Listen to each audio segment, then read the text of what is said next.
Welcome to our posts. Today. We will see stories of r/ProRevenge.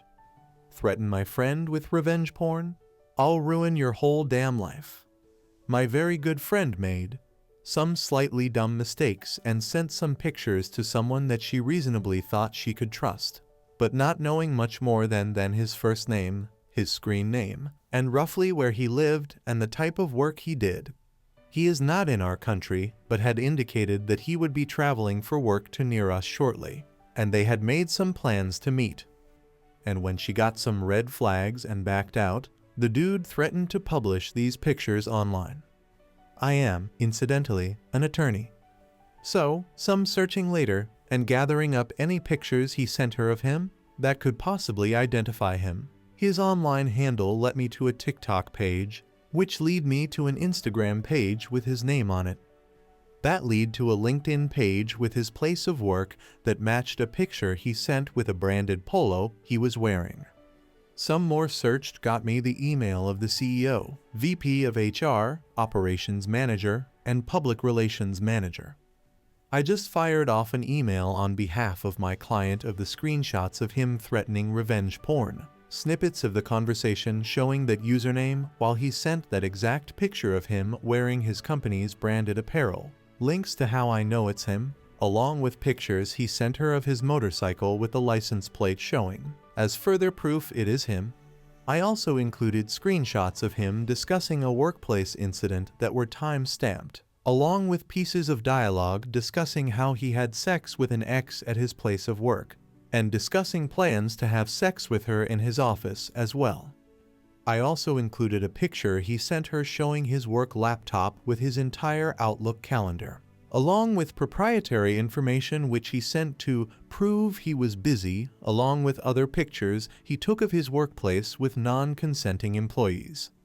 I further informed his employer that I will be forwarding all this information to local to them law enforcement, and since he had indicated that he would be traveling to the United States soon, will also forward this to the local office of the Federal Bureau of Investigation as, since my client is a U.S. citizen on US soil, these threats constituted a federal crime, so that should they continue with his employment, and continue with their plans to send him to the United States for work, I will ensure, on behalf of my client, that federal law enforcement is waiting for him on arrival.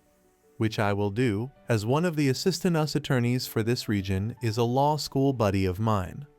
Since I have his license plate hash, I know where he lives, and will be contacting his local authorities tomorrow. You dumb mother effer thinking you were hiding around anonymity, thinking you could threaten my friend? It took me 45 minutes to destroy your life. Next story. A lawyer's pro-revenge on a wife beater. Let's call him Joe. I have to call him something, the man I ruined, but I can't call him by his real name, so let's call him Joe. Joe was a wife beater. I was hired by Joe's brother-in-law, the brother of the wife that Joe beat. My client was also Joe's ex-business partner. Aside from the whole "you beat up my sister" thing, my client had another beef with Joe. A serious business beef. My client took it to court and gave me the case to handle.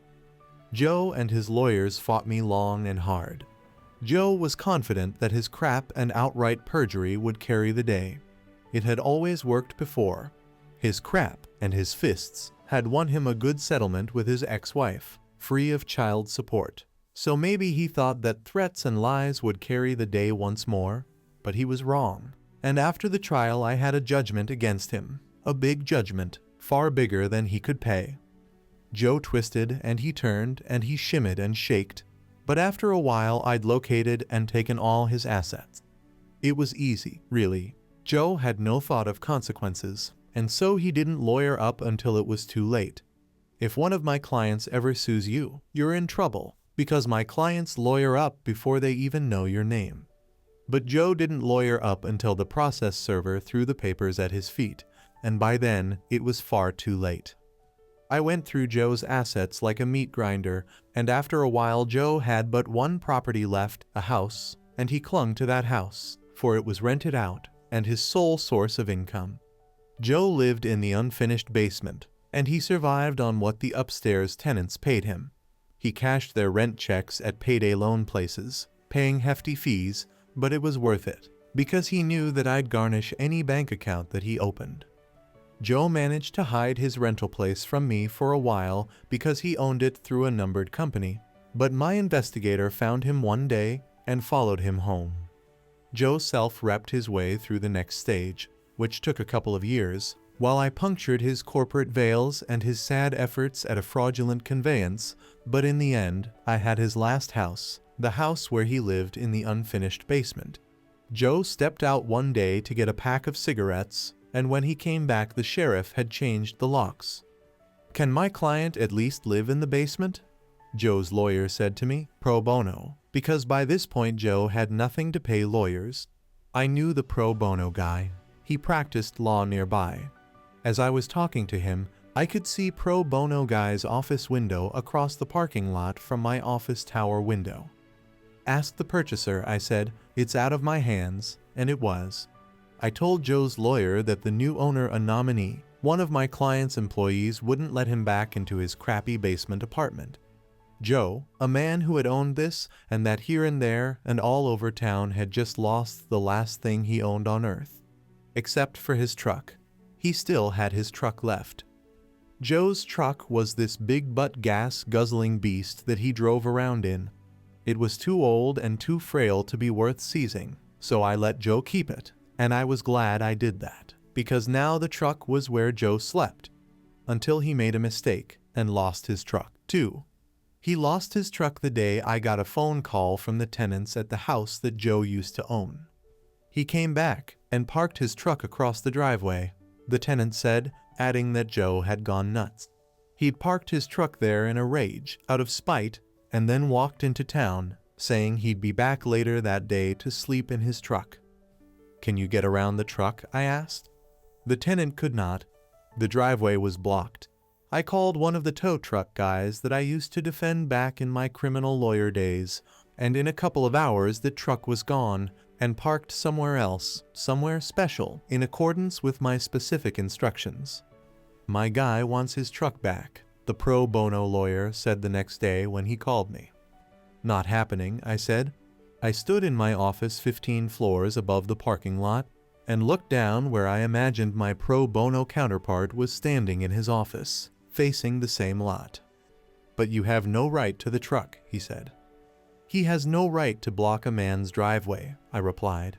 It was terrible, really, standing up high, pronouncing words that took away a man's final asset, the last thing he owned on earth. I imagined that this must be what God feels like before he strips a man of everything and sends him to hell. "Are you really gonna make me go to court over this?" said pro bono guy. "Do what you gotta do," I said, and pro bono guy said his client was coming in the next day to sign an affidavit, and then they were going to court to get the truck back.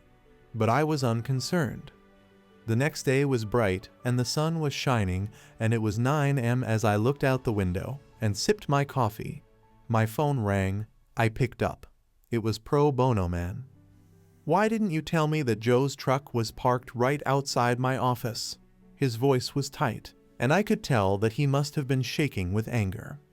"Is that so?" I said, staring out at Joe's truck parked 15 stories below me. "How careless of my bailiff to leave the truck where your client could easily take it back. I really must speak to him." "Very funny. My client's going to sue." "No, he isn't. He's going to get in that truck and drive away, right now. I told my tow guy to fill up the tank, and he gave it an oil change too, gratis. Tell your client to get in his truck and drive off, and that if I ever see that truck again, I'll seize it, to satisfy the rest of my client's judgment." Pro bono guy tried to argue, but I was firm. Then I put the phone down and picked up my coffee.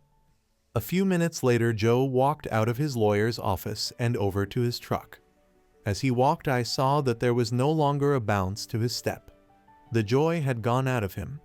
Joe wasn't the first guy I ruined, and he won't be the last, but he is the only one whose final ruin I witnessed from on high, from my office, and it was one of the most powerful experiences of my life, watching a man walk to his truck, knowing that I had stripped him of everything else he had, and that he owed his possession of his last asset, his truck, to my mercy.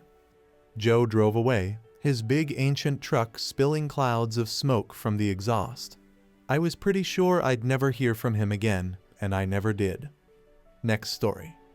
Revenge on a client who tried to throw me under the bus. I was pushing 40, and I'd learned a lot of lessons in more than 10 years of legal practice. But one of the most important lessons I learned was from an older lawyer that I worked for as a summer student after the second year of law school. A lawyer has 3 duties, he told me: first to himself, second to the court, and last, the client. Always make sure you come first, and the client comes last. The reason? Because clients will F you, he said. They'll throw you under the bus without thinking twice. I should have stayed with this lawyer, but being young and an idiot, I had to go work downtown, and I'm still downtown now, but fortunately for me, I remembered this lesson, and it came in handy many years later when a client really did try to throw me under the bus. My client was this mid-sized company that did this and that and owned things here and there, not big enough to be listed, but it did have a pretty sizable real estate portfolio, and one day a building they owned burned to the ground. The company wanted to collect on the insurance, so they told Frank, a veteran salaryman, to deal with it. Frank was close to 60 and thought he knew what he was doing. He didn't need me to help him with the insurance claim, he told me. He had everything under control. Besides, lawyers are expensive. Some guys really get off on not paying legal fees, and Frank was one of those guys who gloated over every penny that he managed not to pay to the lawyers. I dealt with Frank a lot, and he was always nickel and diming me. The insurer is going to F you, I told Frank. It was only by luck that I even knew about the fire and the loss because Frank had not asked for my help. He'd just let it slip one day, and since then, I'd kept on top of him, trying to get him to smarten up. I'd had to fight to get him to send me the proof of loss form to make sure he hadn't messed that up. Frank F up a lot, and I wondered sometimes how he had a job. But the proof of loss was okay, at least, so that was one less thing to worry about. You don't know that, he said. I could tell he just wanted to get me off the phone. I'm paid to know when insurers are trying to screw my clients, I said, and the insurer is going to screw you. They've been stringing you along for ages with requests and questions and paperwork, but they aren't going to pay you, not unless you sue them. But Frank said he knew what he was doing, that it was all under control, and besides, he got along with the adjuster so great. The limitation period expires in 2 weeks, I said, and once that 2 weeks pass, it will be too late to sue. The moment that limitation period expires, they will stop taking your calls. You'll get a final email saying sorry, you're out of time, and that will be that. Don't leave this till the last minute. Let me sue right now, and you'll have the money in no time. Frank was like, sure, fine, whatever, don't bother me, I got this blah blah blah, and he got off the phone as soon as he could. I sent him the usual email with clear warnings and recommendations, which he ignored. I sent the email again, and then again as the limitation period approached, and again a couple of days before the deadline. I'm going to be at trial, and you won't be able to reach me, my final email said. But you have to sue. You have other firms on your list, so pick one and sue. He didn't bother to reply, and I went off to do my trial. The trial lasted a couple of weeks, and no email from Frank. Then a month passed, and another month, still no email. I figured he must have sorted things out. Maybe Frank was right after all, I said to myself, and then my phone rang. It was Frank. Remember that fire insurance thing we spoke about? We'd only spoken about it like a dozen times. I figured he was calling up to gloat, so I cut to the chase. So they paid out. That's great, Frank. You were right. He asked me what I was talking about, and could he see a copy of the claim. What claim? I said. The claim against the insurer. You know, that claim. Does that mean the insurer didn't pay? I said. He hung up on me, and then a few minutes later, my computer dinged, and there was Frank's email, talking about how we spoke, and he told me to sue, and he was worried when I hadn't sent him a copy of the claim. So he was following up to get a copy of the claim. I emailed him back. I take it that the insurer didn't pay you, just like I told you they wouldn't. And now that the limitation period is expired, they told you to jump in the lake, leaving you with a loss in the millions. Is that it? I'd made a mistake by not going over Frank's head when he wouldn't listen to me. But if I'd gone over Frank's head, I never would have received another file from him, so I didn't. But that was then, and this was now, so I CC'd Frank's boss and his boss's boss, plus I CC'd Bill, the client's in-house counsel. Bill acknowledged my email right away and called me later that day. Frank messed up, he said. We know that. He's an idiot, so what do we do? So his excuses didn't work. Nope. Bill explained that they'd summoned Frank to a boardroom, but his story didn't add up, given all the warnings I'd sent him. Besides, there would have been no reason for him to keep emailing the insurer if he'd told me to sue. Once the file goes to legal counsel, Frank's role was over. The company knew Frank was crapping them. So that's it, then, Bill said. We just lost a couple of $1 million. It's okay, I said, explaining that when I realized that Frank was going to F up, I issued a claim against the insurer. Because I'd made Frank send me the proof of loss a while earlier, I had enough information that I could sue to preserve the cause of action. Not a great claim and short on details, but good enough. You sued without instructions? Bill said. Lawyers aren't supposed to sue without instructions because if you do that, you're personally liable for whatever costs the other side incurs. It's a big deal to sue without instructions. Yup, I said. I sued without instructions. I pulled up a copy of the claim and emailed it to him as we spoke. It's a little rough, I said, but we can always amend. Thank God, Bill said. Can I leave it with you? Of course he could. The insurer was a sitting duck, and I knew I'd collect from them, no problem. A few days later, I got a call from another guy who worked for the client, a guy I didn't normally deal with. They had a situation and needed my help. I usually deal with Frank, I said. What's up? What was up was that Frank got called into another meeting, and they handed him a one-page letter, and then he put his little office things in a box, and security walked him past his co-workers to the elevator and escorted him downstairs to the parking lot. Bye-bye, Frank. He was too old to get another job, or at least, not a decent one.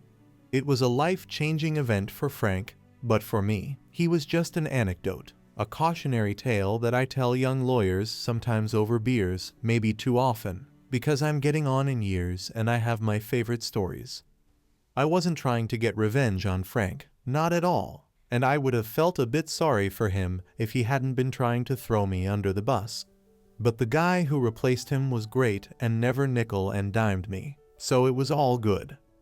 I hope you guys like this video. If you did, make sure like, comment, share, and subscribe the channel. Our posts